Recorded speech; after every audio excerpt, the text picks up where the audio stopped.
해병대의 날을 맞아 해병대 창설 77주년을 기념하는 행사가 거행됐습니다. 이재명 대통령은 축전을 통해 해병대는 우리 군의 최선봉에서 대한민국의 자유와 평화를 굳건히 수호해왔다며 국민에게 충성하며 신뢰받는 호국 충성 해병대가 되어달라고 당부했습니다. 육군 수도방위 사령부가 헌법재판소 헌법연구관을 초청해 헌법과 군인의 의무를 주제로 특별 강연을 열었습니다. 수도방위 사령관을 비롯한 장병들은 헌법의 중요성을 이해하는 시간을 가졌습니다. 육군 화생방학교가 제주대학교와 눈에 보이지 않는 방사선을 영상화하는 기술을 실험했습니다. 오염 지역에 로봇을 투입해 방사선을 화면으로 먼저 확인할 수 있는 만큼 전투원들의 생존성을 높이는 전환점이 될 전망입니다. 인천 상륙작전 및 수도 서울 탈환역전, 장단지구 전투, 도서산 전투 등 수많은 격전지에서 용전무투하여 귀신 잡는 해병, 무적 해병 등의 찬란한 전투를 기록하였습니다.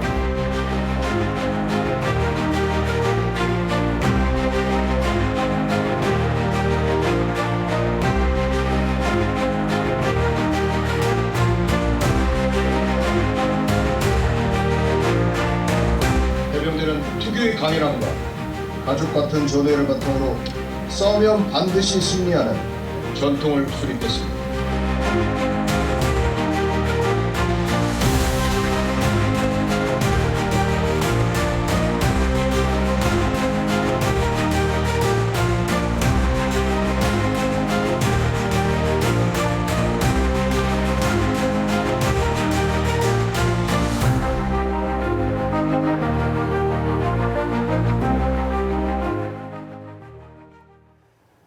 시청자 여러분 그리고 국군장병 여러분 안녕하십니까? KFN 국방뉴스 시작합니다. 창설 77주년을 맞이한 해병대가 사령부에서 기념식을 거행했습니다. 올해 창설 기념식은 준사군 체제 개편이 추진되는 가운데 진행돼 그 의미가 남달랐는데요. 해병대는 찬란한 역사를 이어 명실상부 국민의 군대가 되겠다는 의지를 더 굳게 다졌습니다. 박인배 기자입니다. 해병대 사령부 연병장, 장병들이 해병대가를 제창합니다.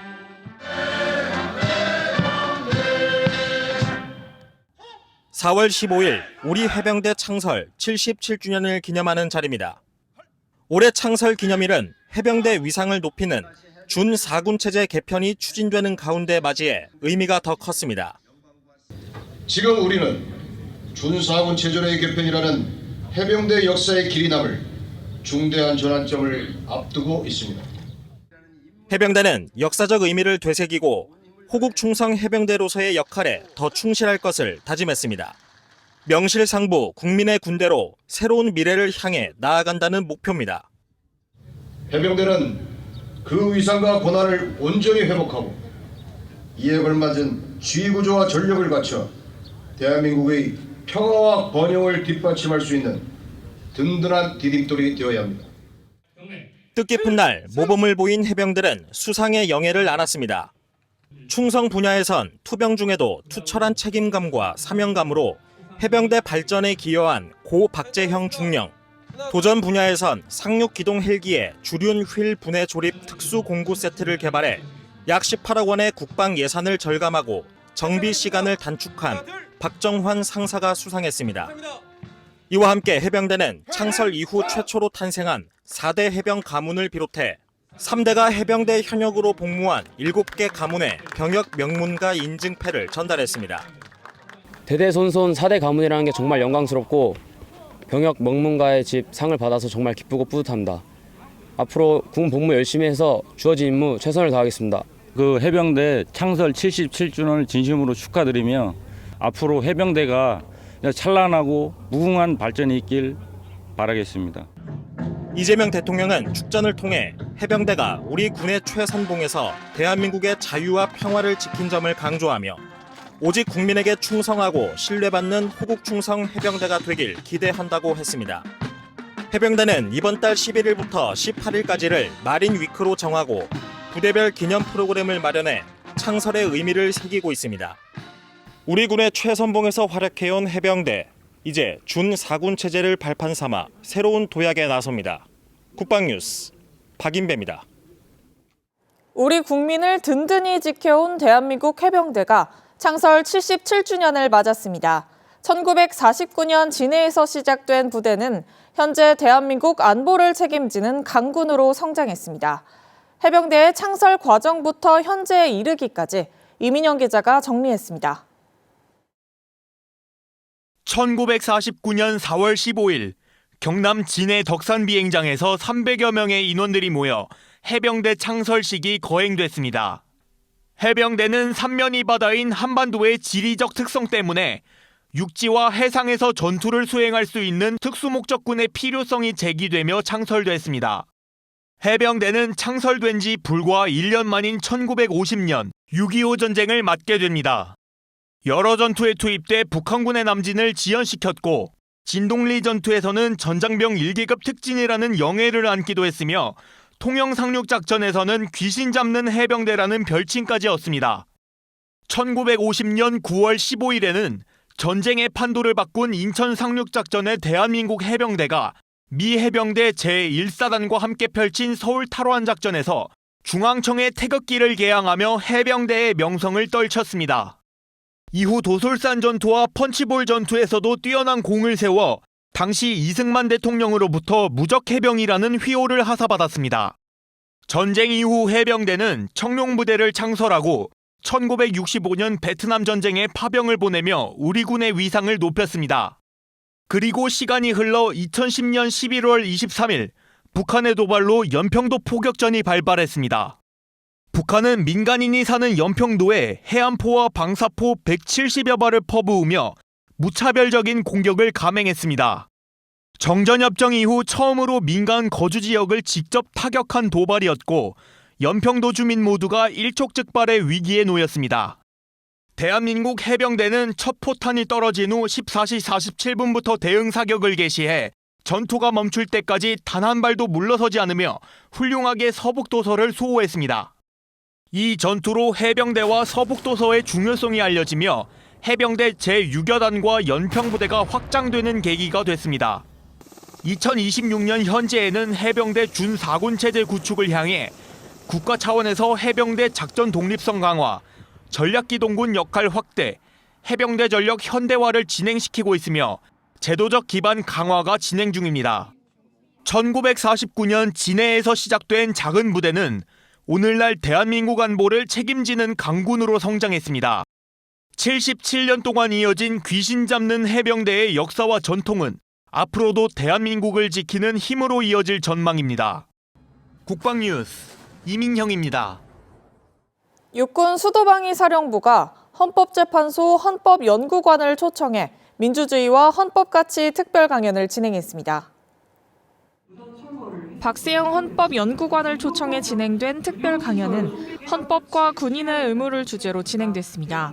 박세영 헌법연구관은 강의를 통해 헌법적 가치가 군 복무의 사명감을 지탱하는 핵심임을 강조했습니다. 강의엔 어창준 수도방위 사령관을 비롯한 전투참모단과 직할부대 간부들이 참여해 국가의 근간인 헌법의 중요성을 깊이 이해하는 시간을 가졌습니다. 부대는 참여형 교육을 더욱 확대해 교육 효과를 높일 예정이라고 밝혔습니다. 보이지 않는 방사선을 화면으로 확인하는 기술이 군 적용 가능성 검증에 들어갔습니다. 육군 화생방학교는 제주대학교와 함께 핵 방사능 사고는 물론 전시 대량 살상 무기 대응에도 활용할 수 있는 방사선 영상화 기술을 실험했습니다. 박준혁 기자가 현장 취재했습니다. 핵 공격 이후 낙진이 퍼진 오염 지역을 정찰해야 하는 상황. 장병 대신 방사선 영상화 장비가 장착된 드론과 다족 보행 로봇이 먼저 위험 지역으로 들어갑니다. 눈에 보이지 않는 방사선의 위치와 색이, 방사성 물질의 종류를 화면으로 확인하기 위해서입니다. 이번 실험은 육군 화생방학교와 제주대 연구진, 국방과학연구소 등이 함께 참여해 방사선 영상화 기술이 실제 군 작전에 적용될 수 있는지를 검증하는 데 초점이 맞춰졌습니다. 현재 우리 군의 방사능 탐지는 1차원적으로 병력에 의한 직접 탐지 체계입니다. 이번 제주대에서 연구한 혁신 기술은 방사선 오염 지역에서 작전을 수행하는 전투원의 생존성을 보장하고 군 방사능 정찰 분야에 획기적인 전환점이 될 수 있을 거라 생각합니다. 지금까지 군의 방사선 탐지는 핵종 식별 장비와 방사선 세기 측정 장비를 각각 운용하면서 수치 중심으로 확인하는 방식이었습니다.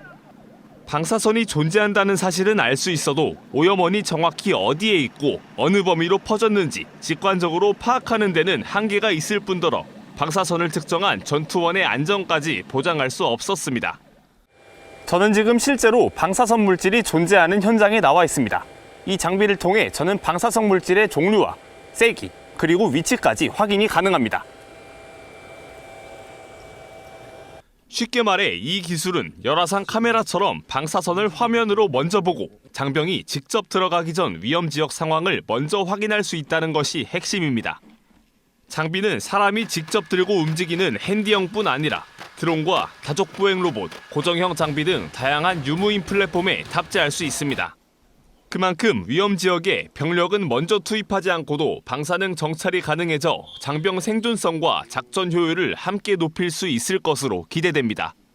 감마선 영상 장비 관련 개발은 한 제주대학교 임용부터 한 10년 정도 준비를 했었고요. 이번 실험을 통해서 특히나 원격 거리에서 로봇 등을 이용해서 무인 탐지하는 기술도 성능을 검증을 했기 때문에 그러한 임무를 사람을 대신해서 할 수 있을 거라고 기대하고 있습니다. 육군 화생방학교는 이번 전투실험 결과를 바탕으로 방사선 영상화 기술의 군 적용 가능성을 계속 검토하고 핵과 대량 살상 무기 대응 능력 발전에 반영할 계획입니다. 국방뉴스 박준혁입니다.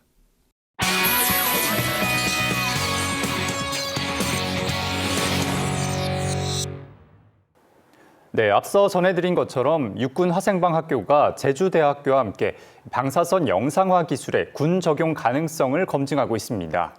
취재 기자와 함께 이번 기술이 실제 군에 어떤 변화를 가져올지 자세히 알아보겠습니다.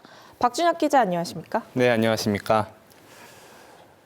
네, 이번 실험이 주목받고 있는 건 단순히 새로운 장비를 시험했다는 수준이 아니라 보이지 않는 방사선을 눈으로 확인하는 개념 자체를 검증했다는 점인 것 같습니다.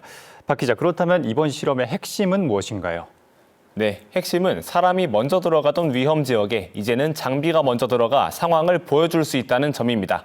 지금까진 방사선 존재 여부를 수치로 확인하는 데 초점이 있었다면 이번 기술은 방사선 발생 위치와 세기, 방사성 물질의 종류를 화면으로 동시에 보여준다는 것에 의미가 있습니다.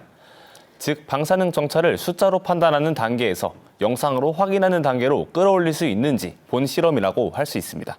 그렇다면 실제 운용 방식도 달라졌을 것 같은데요. 어떻습니까? 네, 먼저 관련 기술을 개발한 연구진의 설명을 들어보시죠.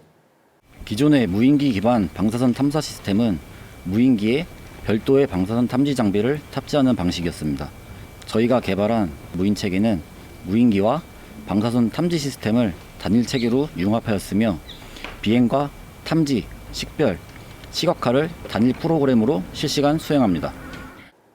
기존처럼 따로 장비를 다는 수준이 아니라 무인기와 탐지 체계가 하나로 묶인 형태라는 설명인데요. 이게 군 운용 측면에서는 어떤 의미가 있습니까? 네, 그렇습니다. 단순 탐지에서 끝나는 것이 아니라 비행과 탐지, 식별, 시각화가 하나의 흐름으로 이어지는 겁니다. 정찰 속도는 빨라지고 현장에서 얻은 정보로 바로 판단이 가능해 실시간 대응 능력도 높아질 수 있습니다. 특히 앞으로 전력화가 논의되려면 정확도와 속도, 장비 경량화, 그리고 무인 체계와의 안정적인 연동성이 핵심 과제가 될 것으로 보입니다. 네, 그렇군요. 시청자분들이 보실 때 궁금해하실 만한 부분 중 하나가 이 기술이 육군에만 필요한 건지 아니면 공군, 해병대에서도 적용될 수 있는지 하는 점입니다. 어떻습니까? 네, 우선 관련된 담당자 인터뷰 내용 직접 들어보시죠. 방사능 측정기는 3군 공통장비로 6해공군이 모두 사용하는 장비입니다. 그래서 이번에 방사능 측정기가 영상과 핵종이 이렇게 식별이 됨으로써 해군과 공군 같은 경우는 기지 방어를 하기 때문에 오히려 더 유용하게 사용이 될 것으로 생각이 됩니다. 네, 말씀하신 대로라면 이 기술은 특정 군 하나에만 머무를 기술은 아닌 거군요. 네, 그렇습니다. 육군은 핵 공격 이후 오염 지역 정찰이나 대량 살상 무기 제거 작전에, 해군은 항만이나 함정 오염 탐지, 공군은 기지 방호나 항공기 오염 확인 같은 방식으로 응용할 여지가 있습니다. 마지막으로 이번 실험이 우리 군에게 주는 메시지를 한 문장으로 설명한다면요? 네, 보이지 않는 방사선 위험을 병력 대신 장비가 먼저 확인하는 시대가 열릴 수 있느냐, 그 가능성을 확인한 실험이라고 정리할 수 있겠습니다. 네, 오늘 말씀 감사합니다. 국가보훈부가 6.25 전쟁에 참전한 유엔 참전국과 국내 청소년들 간의 상호 교류 활동을 지원하는 2026년 유엔 참전국 글로벌 아카데미 발대식을 개최했습니다. 이채원 기자입니다. 15일 오후 서울 피스앤파크 컨벤션에서 2026년 유엔 참전국 글로벌 아카데미 발대식이 열렸습니다. 발대식 현장엔 강윤진 국가보훈부 차관과 참가학교 교사 및 학생, 시도교육청 관계자 등 90여 명이 참가해 열띤 관심을 보였습니다. 유엔 참전국 글로벌 아카데미는 6.25 전쟁을 매개로 국내 초중고등학교와 유엔 참전국 학교 간의 온오프라인 공동 수업과 초청 행사 등 상호 교류 프로그램을 지원하는 사업입니다. 유엔 참전국 글로벌 아카데미는 6.25 전쟁 정전 70주년인 지난 2023년부터 시작돼 올해로 4년 차를 맞고 있습니다. 첫 지원이 시작된 2023년엔 국내 22개 학교가 참여했고 2024년엔 30개, 작년엔 40개 학교가 참여한 바 있습니다. 특히 올해는 100개가 넘는 학교가 지원해 높은 관심 속에서 초등학교 9곳, 중학교 7곳, 고등학교 24곳 등 총 40개 학교가 최종 선정됐습니다. 대한민국을 지키고자 했던 자유, 평화, 용기, 희생 이런 소중한 가치들을 이렇게 학교 현장이나 미래 세대들에게 어떻게 전달하면 좋을까 이 고민을 많이 하다가 체험도 해보고 편지도 써보고 영상으로도 만나보고 직접 이렇게 수업 현장에서 하는 게 그 가치를 가장 잘 오래 이어나갈 수 있겠다 이런. 국가보훈부는 올해부터 글로벌 아카데미 참여학교에 기념 현판을 수여함으로써 정부의 지원을 받아 유엔 참전국 학교와 교류하는 학교라는 공인된 인증을 부여하고 각 학교의 적극적인 활동을 유도할 예정입니다. 국내 학교들은 이날 발대식을 시작으로 유엔 참전국 학교와 공동 수업과 상호 방문 교류 등 자체 프로그램을 본격 추진하게 됩니다. 이후 12월엔 40개 참여 학교가 활동 성과를 공유하고 우수 학교를 시상하는 성과 발표회를 개최할 예정입니다. 유엔 참전국과의 연대가 미래 세대 교육 협력으로 확대되고 있습니다. 참전의 의미는 교육 현장에서 계속 이어질 것으로 보입니다. 국방뉴스 이채원입니다. 이어서 오늘의 국방단신 전해드립니다. 육군은 15일 김규하 육군참모총장 주관으로 이상열 8대 지상작전사령관 겸 연합지상군 구성군 사령관 취임식을 개최했습니다. 학군 31기로 임관한 이 사령관은 1포병여단장과 21보병사단장, 3군단장 등을 역임했으며 지난 14일 국무회의 심의를 거쳐 사령관에 임명됐습니다. 차준선 공군작전사령관은 15일 프리덤 플래그 연합훈련이 진행 중인 광주기지를 방문해 지휘비행을 하며 군사대비태세를 점검했습니다. 차 사령관은 프리덤 플래그 전체 브리핑이 참석해 임무를 확인한 뒤 완벽하고 철저한 연합훈련을 위해 노력하고 있는 한미 장병들을 격려했습니다. 공군 18전투비행단이 전투태세 훈련의 하나로 평시 장병급식을 제공하고 있는 민간 위탁업체와 함께 비상급식훈련을 전개했습니다. 이번 훈련은 최근 장병급식이 민간 위탁업체 주도로 전환됨에 따라 전시 민간 위탁업체의 장병급식 능력을 점검하기 위해 실시됐습니다.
자기 최전방 서부전선의 해병 3.510 부대 용사들은 오늘도 대적 경계 근무와 전투태세의 긴장을 풀 겨를도 없이 새로운 전술 전개를 닫기에 여념이 없습니다. 평소에 땀을 많이 흘려야 일단 유사시 전쟁터에서 피를 적게 흘린다. 상승 해병의 전통과 함께 이어온 이러한 교훈을 가슴 깊이 명심하고 있는 해병 용사들이기에 제 아무리 고되고 고된 훈련이라도 주저없이 해내는 것입니다.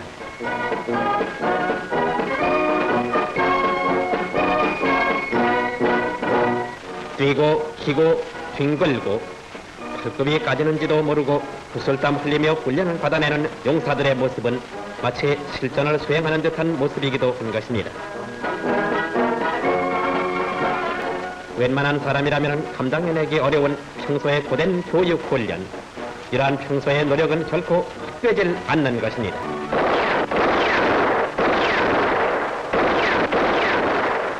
견적 필살. 해병 용사들은 적을 보면 단발에 적의 심장을 꿰뚫어버릴 실로 놀라운 타격수를 지니고 있으며 제 아무리 험준한 산, 가파른 절벽이라도 자유자재로 누비는 놀라운 전기를 지니고 있는 것입니다. 상륙군의 길잡이로서 장애물을 제거하며 적진을 교란시키고 깊숙이 파고 들어가는 수색대 용사들. 적진으로 치닫는 LVT의 1파, 2파, 3파. 해병은 물론 가장 어려운 공격수단의 하나인 상륙전, 즉 적 해안의 지습 상륙을 감행, 적의 심장부를 강타함으로써 승리를 위한 결정적인 역할을 하는 것이 그 주된 임무이긴 하지만 해병들이 상륙전을 수행하는 전기는 실로 놀라운 것입니다.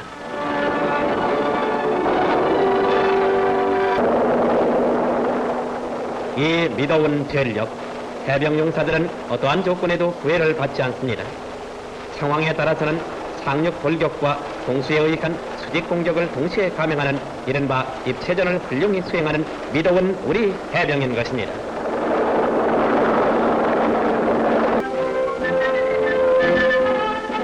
우리 해병들 가슴에는 책임 완수를 위해서라면 어떠한 어려움도 이겨내야 한다는 용기가 있습니다.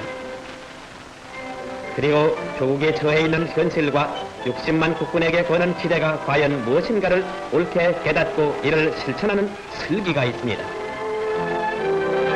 이렇듯 빼어난 슬기와 용기야말로 막강 해병의 전력을 밑받침하는 것이며 우리는 최전방 방위의 이상 없음이 바로 이러한 해병들의 끊임없는 노고에서 비롯됐음을 재확인함과 동시에 조국의 방패로서 더욱 믿어워지는 것입니다.